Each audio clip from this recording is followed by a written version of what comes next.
Seja muito bem-vindo aqui ao canal sobre tudo que tem a ver com as escrituras. E eu tinha prometido para vocês que eu ia fazer um review, né, falar um pouquinho sobre os livros que eu li sobre criacionismo científico e criacionismo religioso. Esse aqui especificamente fala sobre Gênesis 1 e 2, ele é mais o criacionismo teológico. Então eu vou falar um pouquinho desses livros, né, desse autor, né, um caro servo de Deus, cientista também. E eu queria comentar algumas coisas, né, acerca desse livro e também te encorajar a adquirir ou ver alguns vídeos no YouTube do próprio Adalto Lourenço, que é o autor, para que você se sinta mais inspirado, né? Não achar que, por exemplo, quando eu vou para academia, quando eu vou para a faculdade, aquilo que eu acreditei, a minha fé se torna loucura. Isso não é verdade. E justamente esse vídeo é para isso, para dar uma abertura, mostrar que não tem nada a ver, na verdade é justamente o contrário. Existe uma boa ciência, né, que aponta aquilo que de fato é, né, não é aquilo que eu quero provar. Eu já fiz esse questionamento aqui uma vez, se você não viu nos stories, né, que não importa o que eu penso sobre o mundo, o que importa é como ele se apresenta para mim. Então a boa ciência, de verdade, a boa ciência, que ela não tem partidarismo, né? A gente sabe que isso é quase impossível, mas deveria ser assim, que é eu pego alguma coisa, algum experimento, né? E eu vou tentar verificar o que ele está falando. É lógico que existem jeitos, maneiras diferentes de fazer ciência, só que a principal, né, seria o ideal é que eu confrontasse a realidade para que ela me mostre quem ela é, o que está acontecendo, etc. É lógico que, como é uma descoberta, eu tenho que ter algumas coisas, umas teses que a gente chama de teorias também, e aí pego uma teoria e eu vou discorrendo sobre ela, eu vou fazendo os testes, né, possíveis, dependendo da área, claro, e em laboratório, e eu vou vendo se ela faz sentido. E se ela fizer sentido, daí beleza, né? Se ela se tornar de fato comprovada, ela deixa de ser uma teoria, passa a ser uma tese, se eu não me engano, né? Então ela já começa a ser comprovada. Então a teoria do evolucionismo, né? Ela é uma teoria, ela não é uma tese, ela não é uma coisa que está um postulado que já está praticamente provado, não tem o que fazer mais. Isso não é verdade. Então a boa ciência, os estudiosos, né, que pelo menos são sinceros naquilo que eles estão fazendo, segundo a cosmovisão naturalista, depois eu explico o que é cosmovisão, eles falam que existem alguns problemas sérios com o evolucionismo. De fato tem problemas sérios, que é o elo perdido, né? Que se o evolucionismo diz que a gente veio da ameba, por exemplo, eu tenho que ter um organismo entre a ameba e o ser humano, né? E lógico que isso é muito grande, né? Um abismo, mas é entre a ameba ou um outro organismo unicelular, por exemplo. Eu preciso ter isso, né? Fossilizado. Alguns cientistas dizem que a gente tem, mas é bem questionável, principalmente quando a gente vai para organismos pluricelulares. Então é menos provável ainda que eles não existem, na verdade. E, inclusive os fósseis vivos, que a gente chama assim, porque eles eram considerados já extintos, né? Ou de animais, espécies de não sei quantos milhões de anos, então, entre aspas, era para essas espécies terem evoluído ao longo do tempo, mas aí a gente achou um selacanto aqui, né, fossilizado. Ah, legal, aí foi lá e datou, né, o selacanto é um tipo de peixe, e aí viu que ele tem milhões de anos. Olha, ele tem milhões de anos, legal, que bacana, né, viveu milhões de anos atrás, que bacana, não sei o quê, e aí do nada ele aparece vivo. Então, um animal de milhões de anos atrás aparece vivo nadando, né? Super raro, etc., mas aparece vivo. Então, o que quer dizer? Qual que é o impacto disso, né? Que a gente está vendo?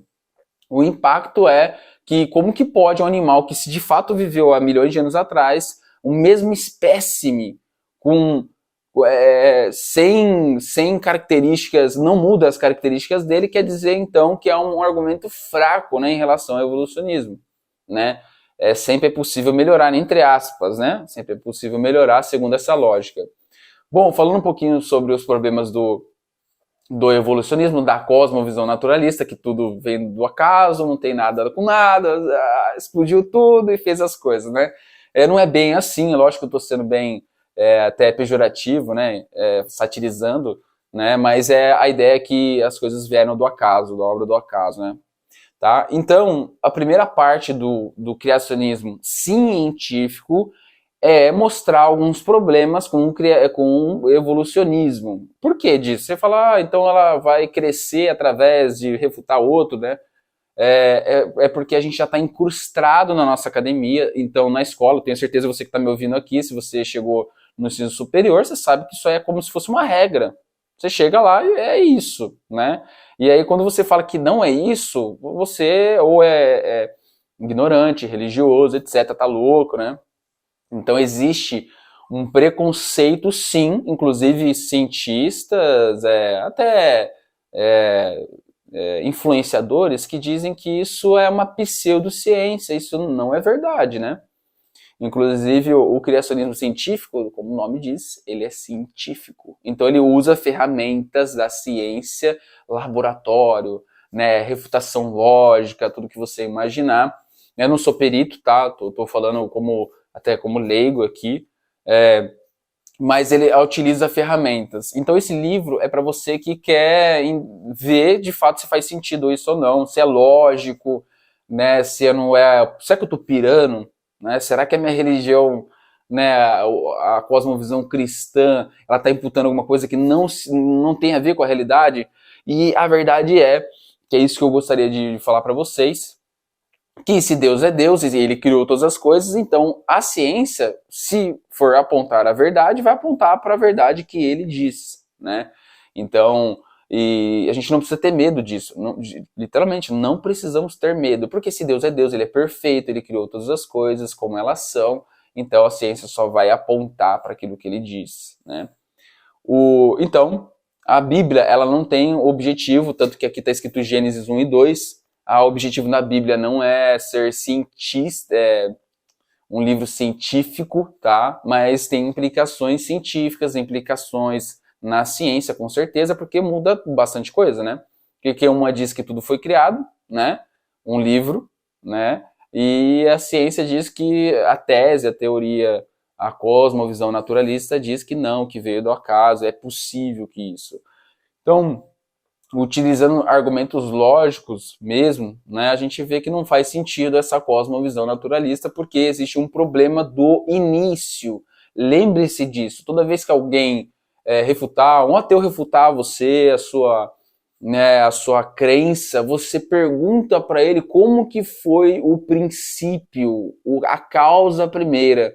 Porque a causa primeira das coisas, elas demonstram, elas trazem um problema real, um problema sério, que tem que ser resolvido, porque senão não dá para vir até aqui, né? Por exemplo, a causa primeira da fala.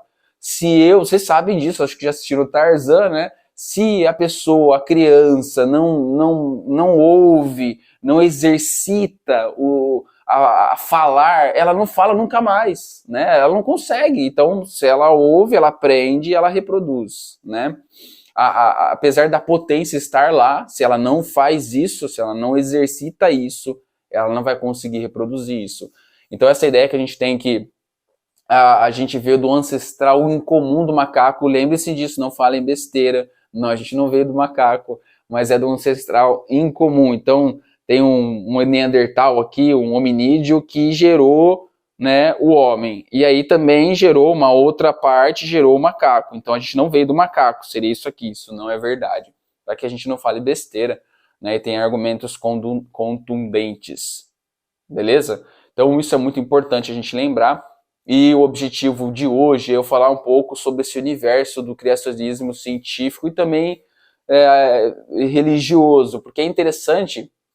Se a gente está falando de Deus ou da verdade, que a gente crê que é a verdade absoluta, faz sentido que tenha implicações práticas. Então, vamos guardar esse raciocínio. A minha experiência pessoal não vai ditar o que é o que não é, mas ela pode apontar. Agora, a Bíblia, o que ela fala, necessariamente tem que ter implicações práticas. Faz sentido, né? Porque é Deus falando. Então, se tem implicações práticas, quer dizer que vai funcionar na prática, tem que funcionar na prática. E se não funcionar na prática, esse livro começa a dar indícios de falsabilidade, ele começa a mostrar que ele é falho, ele é falso, não faz sentido. Então a gente não precisa ter medo de confrontar a verdade. Por quê? Porque se a verdade é de fato verdade, ela só vai se provar mais verdade. Então, em nenhum momento Deus ele questiona nas escrituras as pessoas irem confrontar a verdade. Né? Ele inclusive fala de forma sarcástica para Jó, né? Quem fez todas as coisas? Você, por exemplo, você sabe como que é feito isso? Aí Jó falou assim, eu não sei, porque isso está fora do meu alcance, né? Então Deus também é um ser pessoal. O que quer dizer isso? Não quer dizer que ele é uma pessoa, né? Isso é desse livro, tá? Isso é muito interessante, né? Esse livro que daí fala um pouco mais da criação em Gênesis 1 e 2, por que a gente foi feito não só a imagem de Deus, mas a imagem e semelhança. Então nós somos semelhantes a Ele, temos atributos comunicados, Ele comunicou alguns atributos com a gente, ou seja, a gente tem alguns atributos que se assemelham ao Deus, né? Ao nosso Deus maravilhoso. E um deles é a personalidade. Então ele tem a vontade própria. E é muito interessante isso, que a Trindade, o Pai, o Filho e o Espírito Santo, eles, apesar de serem um só, eles têm personalidades diferentes. É isso mesmo. Por quê? Porque eles se relacionam entre si, né? E se não fosse assim, muitos dizem que, por exemplo, é uma forma diferente de Deus, né, se manifestar no Filho, no Pai, no Espírito Santo, ok, até que faz um pouco de sentido, mas o problema é na hora do relacionamento. Se é forma, ninguém se relaciona consigo mesmo. Vocês entendem? Não faz sentido eu falar como eu estou falando aqui para a câmera, né, comigo mesmo, e não faz muito sentido. Virou um negócio sem razão nenhuma, né? Então, a gente entendendo isso, a gente vê que a Trindade entre si se relaciona em si mesmo, né? Se relaciona entre si. Então, a gente vê que Deus ele tem uma personalidade, ele quer se relacionar com a sua criação. E isso é muito legal mesmo da gente entender. Então, voltando um pouco para o outro livro que não está aqui, eu acabei emprestando, do criacionismo científico. Então, ele vai mostrar os problemas referente à cosmovisão naturalista. Ele dá essa abordagem, ele mostra isso, ele abre o leque para a gente começar a se situar, entender. Ah, entendi. Não é que isso é dado, que foi ensinado dessa forma. Então existe uma cosmovisão que é muito forte no nosso meio acadêmico, que é a cosmovisão naturalista, que tem a ver com o evolucionismo, ok? Então ele vai mostrar isso, que tem cosmovisões diferentes, não tem problema nenhum com isso, tá? E é claro que quando a gente fala de ciência, boa ciência, a gente vai ter comprovações científicas que demonstram-se lógicas. Então, se elas têm problema ou não, aí o laboratório, o tipo de ensaio vai mostrar isso. E o que é interessante é que esse livro ele vem mostrar alguns problemas do evolucionismo, que é o processo de datação. Então, por exemplo, vamos supor que de fato seja verdade, a gente veio da ameba, né? A gente veio de um organismo unicelular, então as moléculas estavam lá no poço, no focinho, né, de nutrientes, aí veio um raio, né, puf, aí fez vida. Né? Vamos supor que isso fosse verdade. Isso só seria possível com muito tempo, porque as coisas foram feitas devagar, isso que fala, esses pequenos saltos, pequenos, né, possível desses saltos, aí dá para tentar, quando a gente coloca isso no tempo, o tempo resolve. Isso também é um erro, mas a gente vai ver mais para frente. Vamos supor ainda que isso é verdade. Então, o que acontece? Esses pequenos saltos vão levar a um organismo evoluído. Né? Então, eu tenho um organismo menos evoluído aqui e um organismo mais evoluído aqui em cima por causa desses pequenos saltos, ok? Agora, isso pressupõe um tempo bem grande. E, inclusive, o processo de datação hoje tem vários, tá? Acho que talvez o mais conhecido do carbono 14. Para quem faz ensino médio e tudo, né, ouviu falar em química, então é mais conhecido. Mas tem vários outros processos de datação. E os pressupostos, então, para fazer esses processos de datação, existem vários pressupostos para dar certo. Então, por exemplo, eu vou ver quanto tempo que decai um átomo radioativo, né, ele quebra em outro átomo, e aí eu sei essa proporção, por causa dessa proporção e do tempo de meia-vida, eu sei quanto tempo passou.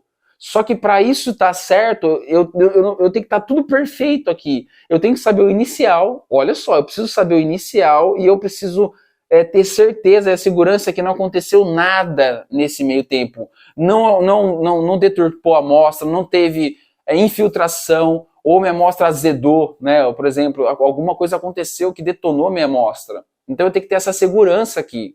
Então você consegue ver quantos pressupostos eu preciso para datar aquilo como muito antigo, né? E aí a gente vê um problema sério. Eu não posso confiar em pressupostos ou uns milhões de pressupostos, né? Eu tenho que ter procurar algum outro processo que seja mais confiável. Lógico, na falta de qualquer um já serve, né? Então, mas a gente não pode se segurar nisso como se tivesse ditos regras, verdades absolutas, como a gente tem visto na academia. Então, esse vídeo é justamente para fomentar isso. Você vê que são argumentos lógicos, só que não é loucura, não é pseudociência, não é terra plana, né? Terra plana é muito boa, cara. Se você é o assíduo de terra plana, eu tenho que te dizer que biblicamente falando isso não é verdade. Tem muita gente que faz isso, tá? Então pode tirar o cavalinho da chuva, tá? Inclusive esses movimentos acabam deturpando, né? Ou movimentos sérios de design inteligente, de criacionismo científico. Bom, dito isso, eu gostaria de falar também um pouquinho sobre isso. Não acabei ainda. Então, o processo de datação. Então, eu tenho bilhões de anos para que isso acontecesse, a gente viesse da ameba. E se eu encurto esse tempo? E se eu achato esse tempo e chego, por exemplo, a 10 mil anos de Terra, ou de universo, de Terra ao universo. De Terra eu tenho 10 mil anos, já torna impossível. Já fica impossível que isso tenha acontecido. Ou seja, de maneira natural, ok? Tudo bem? Porque não tem como. Imagina você, do jeito que você está vendo aí, né? Você vindo de um organismo unicelular em 10 mil anos é impossível. Qualquer pessoa séria, cientista, vai falar assim, não, aí já realmente não tem como. Bom, então vocês conseguem ver que acontecem algumas coisas, existem implicações na ciência religiosas, mas eu não posso confundir uma coisa com a outra, tudo bem? O que eu descubro na ciência pode sim ter implicações religiosas, beleza? Legal, falando isso, esse vídeo é mais para isso mesmo, não quero deixar ele muito longo, para você se aventurar um pouquinho, e para eu começar a falar um pouco sobre a cosmovisão. Então, esse livro de criacionismo científico fala sobre a cosmovisão naturalista, né, que tudo veio da obra do acaso, e a cosmovisão criacionista, que temos um criador, né, uma causa primeira, alguém que pensou as coisas do jeito que elas são. E é muito para mim, claro, né, que eu sou crente, né, e também estudioso, fica muito claro olhando para as coisas, a perfeição de como elas são feitas, o nosso corpo humano, fica claro que existe um engenheiro por trás disso, um arquiteto que pensou nas coisas antes de fazer. Então, ser muito ingênuo achar que as coisas são feitas de forma tão perfeita através do acaso. É como se eu deixasse uma pessoa vendada num quarto e ela tivesse que imaginar como que ia acontecer, sair da porta. Esse problema já é difícil, né? Agora amplia esse problema, começa a colocar 1 quilômetro para a pessoa. Só tem uma porta para ela sair, tá vendado e tá tudo escuro. Ela tem que se virar. Tá, mas qual que é a comparação real? Vocês entendem? Se eu falar assim, um quarto como esse aqui, não deve ter nem 2 metros quadrados, só começa a ficar possível. Fico tateando as janelas, as portas, isso sem saber, tá? Então eu não posso ter nenhum pressuposto, pode ser em cima, a saída pode ser em cima, até que chega a ser razoável, em alguns milhares de anos eu consegui fazer isso. Só que qual que seria a analogia real? A analogia real né, de tão perfeito que seria ter um quarto de 1 km². Entendem isso? 1 km², porque como que eu vou descobrir que funciona assim, né? As moléculas funcionam melhor assim do que assado, etc. Então, assim, a gente não pode achar que o tempo resolve tudo. A gente não pode achar, por exemplo, que se eu colocar isso em bilhões de anos, vai dar certo. E esse é um argumento dos naturalistas, né? Que quando eu coloco tempo, bastante tempo, é possível talvez seja possível. Talvez isso realmente aconteça. Mas a gente não pode dar esse braço a torcer, achando que está tudo certo, apesar de todos os outros problemas. Então esse livro do criacionismo científico, ele vem mostrar os problemas do evolucionismo. Então, para que a gente não seja ingênuo ou ser pego de surpresa.